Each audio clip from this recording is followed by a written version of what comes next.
My name is Kathy Charit. I study in class 2nd. ॐ श्री परमात्मने नमः। अथ प्रथमोऽध्यायः। अर्जुन विषादयोगः।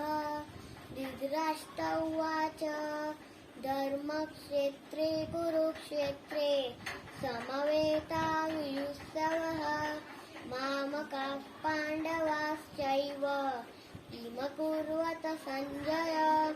सञ्जय उवाच दृष्ट्वा तु पाण्डवानीकं व्यूढं दुर्योधनस्तदा आचार्यमुपसंगम्य राजा वचनमब्रवीत् पश्यैतां पाण्डुपुत्राणा आचार्यः हतीं च मो व्यूढां द्रुपदपुत्रेण तव शिष्येण धीमता अत्र शूरा महेश्वासा भीमार्जुनसमायुधिं युयुधानो विराटस्य द्रुपदस्य महारथः दृष्ट्वेतुश्चेकितानः काशीराजस्य वीर्यवान् पुरुजित् कुन्तिभोजस्य शैप्यश्नगरपुङ्गवः युधामन्युश्च